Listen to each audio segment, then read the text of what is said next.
पूरे 4 साल बाद हेमंत कनाडा से लौटा था। कनाडा में एक ब्यूटी प्रोडक्ट्स बनाने वाली कंपनी के लिए हेमंत काम करता था। हेमंत अपने देश अपने घर लौटकर काफी खुश था। एयरपोर्ट पर उतरे ही हेमंत की नजरें अपने परिवार वालों को खोजने लगी। जल्दी ही उसे अपने माँ बाप, भाई भाभी, बड़ी बहन और खुद की 3 साल की बच्ची भी एयरपोर्ट पर खड़े नजर आई, लेकिन उसकी नजरें शोभा को खोज रही थी। वो सोचने लगा, ये शोभा मुझे मिलने आई क्यों नहीं, और ऊपर से उसने हमारी छोटी सी बच्ची को भी यहाँ भेज दिया। अश्विन एयरपोर्ट पर सबसे हंसी खुशी मिला।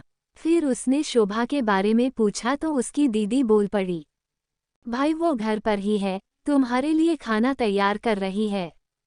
वो तो आज ही तुम्हारे आने की खुशी में काम करने लगी है, वरना वो कोई काम करती कहाँ है।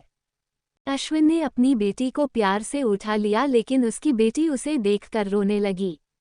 लाओ मुझे दो, बच्ची को वह तुम्हें काफी दिनों बाद देख रही है ना, इसलिए पहचान नहीं पा रही होगी।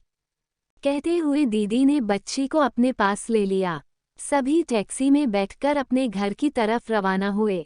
अश्विन अपने परिवार से मिलकर खुश था, लेकिन ये बात कि शोभा उसे एयरपोर्ट पर मिलने नहीं आई उसे काफी परेशान कर रही थी।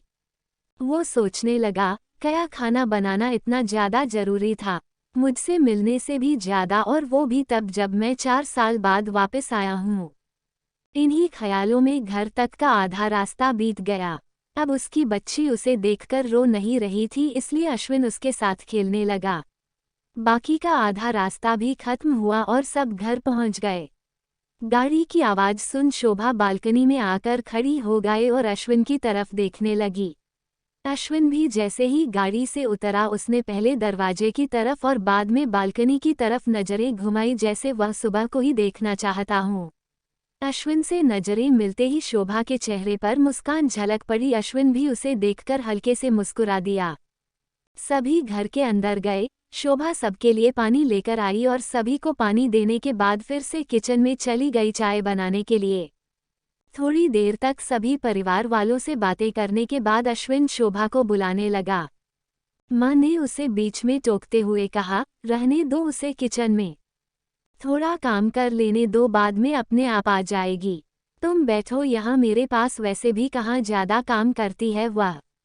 अश्विन यही बात दूसरी बार शोभा के बारे में सुन रहा था।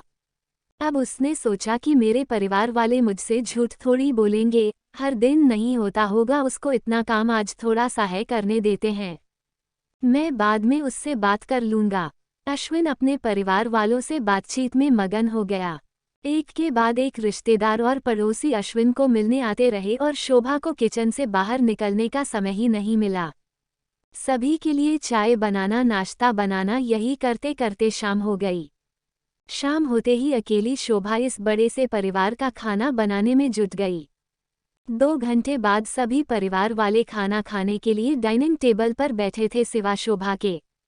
अश्विन चाहता था कि शोभा भी उसके साथ बैठकर खाना खाए, लेकिन फिर माँ ने कहा अगर वह भी खाना खाने बैठ जाएगी तो सबको परोसेगा कौन। सभी के खाना खाने के बाद शोभा ने अकेले खाना खाया। रात को सोने के वक्त अश्विन और शोभा अच्छे से मिल पाए। अश्विन शोभा के साथ काफी बातें करना चाहता था, लेकिन वो उसके चेहरे पर थकान और नींद अच्छे से देख सकता, इसलिए उसने शोभा को परेशान ना करने का फैसला किया और उसे सोने दिया। शोभा सोने ही वाली थी कि उसकी छोटी बच्ची रोने लगी, तो शोभा तुरंत उठकर उससे दूध पिलाने के लिए चली गई। अश्विन कब सो गया उसे पता ही नहीं चला। जब सुबह बच्ची की रोने की आवाज आने लगे तो अश्विन उठा और शोभा को पुकारने लगा।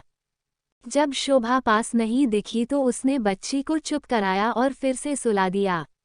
अश्विन बाद में शोभा को देखने लगा तो शोभा उसे फिर से किचन में मिली, जो सुबह सुबह ही जल्दी उठकर घरवालों के चाय नाश्ते की तैयारी में लग गई थी। अब अश्विन सोचने लगा, माँ और दीदी तो कहती थी कि शोभा ज्यादा काम नहीं करती, लेकिन जो मैं देख रहा हूँ वो तो कुछ और ही है। अश्विन अब सब समझ गया था, पर वो अपनी माँ को ऐसा नहीं बोल सकता था कि शोभा से ज्यादा काम ना कराया करो, इसलिए अब उसने खुद ही शोभा की मदद करना शुरू कर दिया था। अश्विन के हाथ बटाने से शोभा को थोड़ा अच्छा लगने लगा था। पहले जहाँ उसका चेहरा थकान से उतरा रहता था, अब उस पर थोड़ी थोड़ी चमक आने लगी थी। अश्विन ने कुछ दिनों में ही ये महसूस कर लिया था कि शोभा अब वो शोभा नहीं रही थी जिसे अश्विन शादी करके लाया था, वो तो कोई और थी, जो तोते की तरह बोलती थी, और ये शोभा तो बिल्कुल चुप है, गुमसुम है। ऐसा लगता है जैसे किसी के दबाव में हो, किसी डर की वजह से सहमी हुई हो। अश्विन शोभा को उसके काम में और ज्यादा मदद करने लगा। अश्विन का ऐसा व्यवहार अब घर वालों को खटकने लगा। घर के सभी बड़ों और उसकी दीदी ने मिलकर अश्विन को समझाया, तुम अपनी बीबी की मदद करते हो, उससे हमें कोई ऐतराज नहीं है, लेकिन तुम्हें भी एक हद तक ही ऐसा करना चाहिए। जब तक कोई तुम्हें ऐसा करता न देख रहा हो तब तक सब ठीक है, लेकिन जब कोई तुम्हें बीवी के होते हुए बर्तन धोते देखे तो वो अच्छा थोड़े ही लगता है। और सोचो, आगे चलकर शोभा को तुम्हारे हेल्प की आदत पड़ गई तो तुम्हारा अपना काम में ध्यान लगाना मुश्किल हो जाएगा। अश्विन हमेशा से ही अपने परिवार वालों की बात मानता आया था।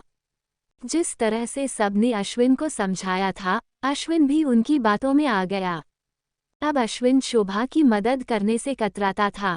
कभी कभार वह बच्ची के लिए दूध गर्म कर लिया करता, उससे ज्यादा कुछ नहीं। घर वालों ने अश्विन को विदेश जाने से मना कर दिया और कहा कि यहीं पर कुछ काम कर लो। अश्विन ने अब घर से ही ब्यूटी प्रोडक्ट्स ऑनलाइन बेचना शुरू कर दिए। उसका परिवार भी बढ़ गया। अब उसे 2 बेटियां और 1 बेटा था। दोनों बेटियां स्कूल जाने लगी थी, लेकिन बेटा अभी भी छोटा था। जितना अश्विन कमाता था उतना सबके लिए काफ़ी न था। काफ़ी सोच विचार करने के बाद अश्विन ने यह फैसला किया कि वह अब शोभा के साथ शहर में जाकर रहेगा, जहां पर शोभा भी काम कर पाएगी और वह घर से ही अपने ब्यूटी प्रोडक्ट्स बेचना शुरू रखेगा। इस तरह से वे अपने पैसों की तंगी को पूरा करेंगे। परिवार वालों ने भी अश्विन को इजाज़त दे दी। अश्विन चाहता था कि माँ भी उसके साथ रहे, लेकिन माँ को शहर में आना मंजूर न था। माँ बड़े भाई के साथ रहने लगी। शहर में अब शोभा नौकरी करती और अश्विन घर से ही ऑनलाइन अपने प्रोडक्ट बेचता। कई साल ऐसे ही बीत गए। शोभा घर का काम और बाद में बाहर का काम करके पहले से भी ज़्यादा थकी थकी रहने लगी। परिवार वालों की अश्विन के दिमाग में डाली बातें अभी भी उस पर असर करती थी। वो यहाँ पर भी शोभा का हाथ न बटाया करता। अश्विन अब दिन रात अपने प्रोडक्ट बेचने में ही मशरूफ़ रहता। कभी कभी शोभा उससे कहती कि मुझे अच्छा नहीं महसूस हो रहा है, मुझे डॉक्टर के पास ले चलो। वो हाँ कह देता, लेकिन अपने काम में इतना खो जाता कि कभी उसको डॉक्टर के पास ले ही नहीं जाता। शोभा तो बीमार थी, लेकिन एक बार अश्विन बहुत ज़्यादा बीमार हो गया। इतना बीमार हो गया कि उसे अस्पताल में भर्ती करवाना पड़ा। अस्पताल में अश्विन के पास सिर्फ शोभा थी और कोई नहीं। इतना बीमार होने के बाद भी उसके परिवार वाले सिर्फ उससे मिलकर वापस अपने घर चले गए थे। उसका सहारा बनने के लिए, उसकी तकलीफ बांटने के लिए कोई भी उसके साथ नहीं था। बिस्तर पर पड़े और शारीरिक तकलीफ से गुजर रहे अश्विन को अपनों का ऐसा व्यवहार बहुत तकलीफ दे रहा था। फिर वह सोचता कि उसने भी तो शोभा के साथ जिंदगी भर यही किया है। क्या वो शोभा का जीवन साथी सिर्फ नाम का ही नहीं था? जब साथ देने की बारी आती थी तो उसने दूसरों के बहकावे में आकर उससे किनारा कर लिया था।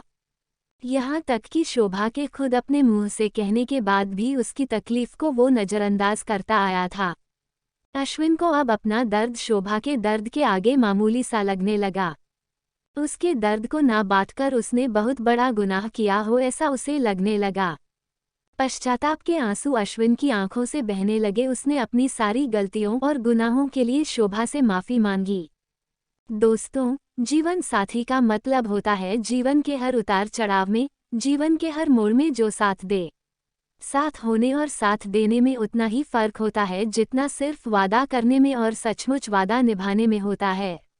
दोस्तों, एक पत्नी की दर्द भरी कहानी पति के दृष्टिकोण से हमने बयां की है। इस कहानी को पढ़कर किसी भी पति या पत्नी का अपने जीवन साथी के प्रति व्यवहार सुधर जाएगा तो इस कहानी को लिखने का उद्देश्य सफल हो जाएगा। पूरी कहानी सुनने के लिए धन्यवाद।